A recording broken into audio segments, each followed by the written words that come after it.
Bien dans son job et j'ai envie de vous dire bien dans son jardin. Comment ça, un jardin? Oui, c'est possible parce qu'avec Romain Balmary, cofondateur de Ciel Monradis, vous pouvez avoir dans votre entreprise des jardins. Je suis ravi de vous accueillir parce que c'est l'occasion là vraiment pour le coup de faire un petit pas de côté, d'oublier les RH, d'oublier tous les termes, les soft skills. Vous, votre business depuis 2014, c'est de venir en entreprise et de créer des jardins. D'abord, juste un mot sur vous, jeune. Vous avez fait une école de commerce, profil classique, vous vous destiniez à partir dans les grandes entreprises de la défense. Qu'est-ce qui a fait que vous vous êtes dit, non, je ne ferai pas ça? En fait, c'est en se retrouvant à la Défense, justement, après notre école de commerce. Il n'y a pas beaucoup de fleurs, là. Venant de la campagne, qu'on s'est dit, le job est super intéressant, mais l'environnement de travail dans lequel on est n'est pas très épanouissant. Et donc, on a envie de rapporter une parcelle de campagne au bureau pour égayer un peu le quotidien dans les entreprises. Attendez, vous venez de la campagne, c'est-à-dire que vous êtes entre guillemets un provincial, ce que je suis aussi d'ailleurs. Ça veut dire quoi? Ça veut dire que vous avez été habitué gamin à planter vos salades, à ramasser vos tomates, c'est ça Oui, exactement. Et avoir beaucoup d'espace autour de nous. Et puis aussi le potager, c'est un lieu où on rencontre les voisins, on s'échange des graines. Et c'est tout le lien social du jardin partagé qui nous manquait en entreprise et qu'on a voulu rapporter. Alors, c'est intéressant parce que c'est une démarche RH, c'est pas un gadget. Les RH vous contactent. Qu'est-ce qu'elles vous disent? Qu'est-ce que vous disent les services RH? D'abord parce que vous allez les prospecter, j'imagine. Puis ils vous disent, mais nous, ça nous intéresse. Qu'est-ce qu'elles cherchent à travers vos potagers? Parce que ce sont des potagers. Les entreprises, elles cherchent de l'attractivité déjà. Comment j'attire des talents? Comment j'attire les meilleurs talents? C'est encore plus vrai avec la généralisation du télétravail.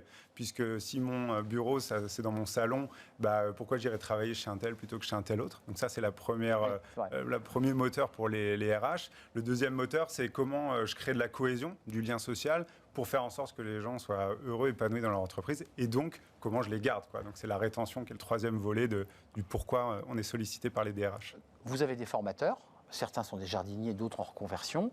Vous avez d'abord créé le jardin, c'est-à-dire que l'entreprise, vous allez faire un diagnostic, vous allez leur dire, écoutez, le seul espace qu'on a, c'est ce carré de pelouse, il va disparaître, on va le mettre en potager, on est bien d'accord? Exactement, c'est ça, on transforme une terrasse, un balcon, une toiture ou un gazon en potager collaboratif pour les salariés. Alors vous vous êtes amusé parce qu'il y a de l'humour, vous retournez la terre, vous arrivez avec votre matos, ça je rassure tout le monde, vous ne portez pas le sac de terreau dans le métro, c'est vous qui apportez le matos, vous préparez votre terre, puis ensuite vous préparez le potager.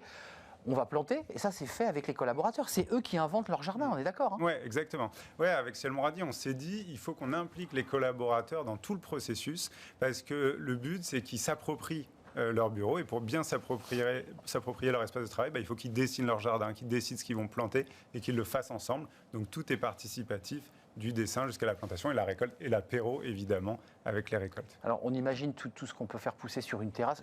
Vous me disiez que votre plus gros jardin c'est 500 mètres carrés, c'est ça? Oui, c'est ça. Ça veut dire qu'on peut commencer à faire une mini-production, là on ramasse des kilos de haricots verts et des kilos de tomates là. Oui, tout à fait, ça commence à être assez conséquent, effectivement. Alors on n'a pas besoin d'avoir 500 mètres carrés pour pouvoir créer un potager. C'est quoi? C'est 10 mètres carrés, 20 mètres carrés? On a 6-10 bacs sur un balcon filant haussmannien chez Atlan par exemple. Là les 500 mètres carrés c'est chez AXA, on a des intermédiaires 150 mètres carrés, 300 mètres carrés chez d'autres. Qu'on soit précis, quand on n'a pas de carré de pelouse et qu'on est dans un immeuble qui n'est pas en rez-de-chaussée, terrasse, grand balcon, vous apportez vos bacs, ça se passe comme ça. Exactement. C'est important aussi parce on apporte les bacs ou alors on les fabrique même avec un animateur menuisier. Là aussi, on implique les équipes, il faut qu'ils apprennent à faire de leurs mains et puis surtout qu'ils fassent ensemble et on crée les bacs avec eux. Je trouve ça génial parce que vous parliez de l'apéro, mais il y a l'idée quand même qu'entre midi et deux, même quand il n'y a pas le formateur, parce qu'on va en parler de vos formateurs, vous appelez ça, on fait les ateliers team building, mais écrit comme le thym, comme la plante qu'on ramasse. Donc c'est un jeu de mots assez drôle,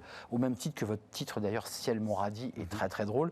Les salariés peuvent aussi tranquillement, eux, avec leur petit arrosoir, mettre un petit peu d'eau sur la tomate, aller voir leur salade. C'est ça aussi l'intérêt. Bien sûr, c'est un jardin qui est ouvert. Il y a les temps d'animation qui sont des temps forts entre midi et 14h, jusqu'à 30 fois par an.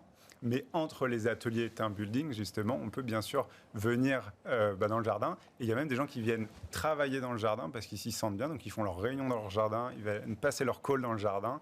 Et donc, ça devient un lieu nouveau dans l'entreprise de créativité. Un mot, même plusieurs, sur vos formateurs. Donc, 8 au total, 4 qui vont préparer, je dirais, l'aspect technique, puis il y en a 4 qui vont vraiment animer le potager. J'imagine qu'on donne des conseils, parce que c'est pas si simple. On pense qu'il suffit de faire planter, de planter pour que ça pousse, c'est pas vrai.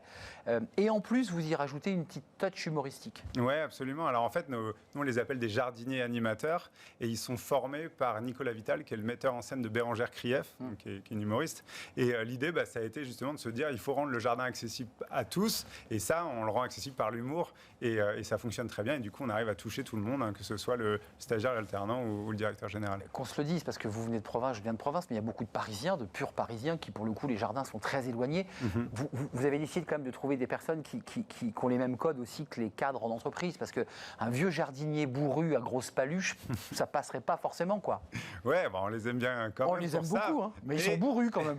Mais c'est vrai que nous, on a beaucoup dans nos jardiniers animateurs de personnes qui sont en reconversion ou qui ont déjà travaillé dans l'entreprise, qui ont été côté cadre et qui se sont convertis et donc connaissent les codes de l'entreprise effectivement et animent correctement grâce à ça. Les tendances là, parce qu'il y a un peu des modes, enfin, comme ça de tête, j'imagine que les tomates cerises, ça doit cartonner, que les aromatiques, ça doit cartonner. Qu'est-ce qui cartonne? Les gens veulent planter des haricots verts. Est-ce que vous leur dites, ah, non, le chou, c'est pas bon? Enfin, est-ce que vous les guidez aussi? Parce que parfois, il y a des trucs un peu extravagants, quoi. Justement, à la fois, ils plantent ce qu'ils ont envie de planter parce qu'encore une fois, c'est leur potager et c'est bien le but et c'est bien pour ça qu'on est sollicité par les RH. Donc, ça peut être des choses très simples comme la menthe pour le morito, mais on peut aussi planter... Ça, la menthe, ça pousse tout seul. C'est assez simple, effectivement. Et après, on a des plantes plus originales comme des plantes au goût d'huître.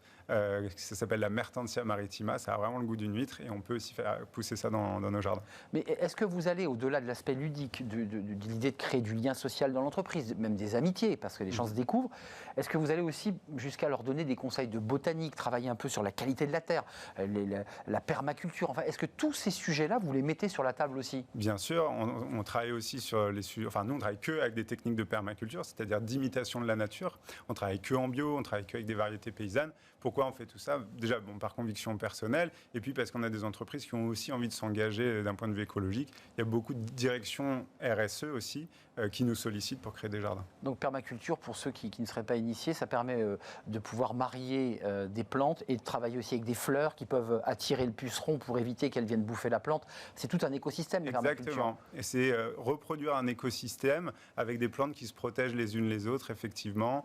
C'est imiter la nature pour avoir un jardin qui soit plus résilient et plus productif. Est-ce que vous imaginiez Romain et Charles de la Boulaye, parce que vous êtes deux à avoir eu cette idée et à avoir été un peu horrifiés par l'espace ou la vision que vous aviez de la défense, est-ce que vous imaginiez comme ça tenir 8 ans et développer votre entreprise, créer des salariés? Ou est-ce que vous vous êtes dit, tiens, on va faire un pied de nez au système parce qu'on ne voudra pas être cadre, on va créer ce truc? Vous imaginiez que ça allait aller jusque-là? Ça n'a pas été facile. Franchement, quand on a créé Ciel Montradi, la qualité du travail, on n'en parlait quasiment pas. On a passé 6 ans sans se payer, donc ça a été vraiment difficile. Et maintenant, on a gagné notre pari parce qu'on a une trentaine de potagers en exploitation et on a des DRH qui viennent nous voir. Maintenant, on a des directions immobilières aussi côté entreprise, mais aussi des asset managers, des foncières immobilières qui viennent nous voir, qui ont des immeubles de bureaux, qui se disent ça ne vit pas assez, ou j'ai du mal à attirer des locataires, j'ai envie de créer une dynamique de vie sociale dans mon site d'entreprise. Et donc, je fais appel à Ciel Montradi pour développer des potagers. Parce que j'imagine que, malgré tout, comme vous avez fait une école de commerce, vous avez quand même l'esprit entrepreneur. Au-delà de l'intérêt que vous avez à initier des urbains au jardinage, c'est quoi la suite de vos projets? C'est de créer, je ne sais pas, des jardins dans des parkings, de développer, d'augmenter, de créer l'agriculture urbaine, par exemple? Est-ce que c'est un de vos projets? Oui, la vision, c'est de transformer le marché du paysage. Aujourd'hui, on parle d'espaces verts, vraiment d'espaces de couleur verte, qui sont des espaces ornementaux, mais qui n'ont pas de fonction, de valeur ajoutée pour l'entreprise. Or, nous, tous ces espaces verts, on veut les transformer en espaces partagés pour les salariés, que ce soit des toitures, des terrasses, des jardins. Et après, Ciel Montradi a vocation aussi à se diversifier. On fait des potagers, on fera des poulaillers, on va faire la houblonnière de l'entreprise, faire pousser le houblon pour brasser la bière de l'entreprise.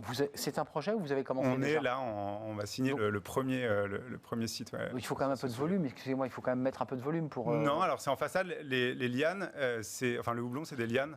Et vous le faites monter en façade. En façade, exactement. On valorise les façades, on récolte le houblon avec les salariés et on va les brasser avec un brasseur partenaire pour éditer la bière de l'entreprise. Brasseur local, parce qu'il y a quelques Bien brasseurs sûr. à Paris Il y a qui... plein de brasseurs, beaucoup. énormément. Donc bien sûr, on sollicite des brasseurs locaux et on fait ça avec les salariés, encore une fois, dans une vocation team building. Et c'est encore une fois ce que nous demandent nos RH. AXA, 500 mètres carrés, c'est votre Ouais. client le plus important en surface.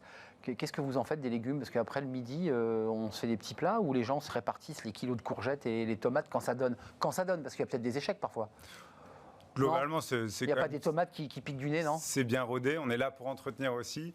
Donc quoi qu'il arrive, ça pousse bien et ça produit bien. Et on fait toujours team building, atelier de cuisine avec les récoltes, avec les collaborateurs, grand apéro. On se retrouve, c'est aussi l'occasion pour les DG, les DRH de prendre la parole dans un moment convivial.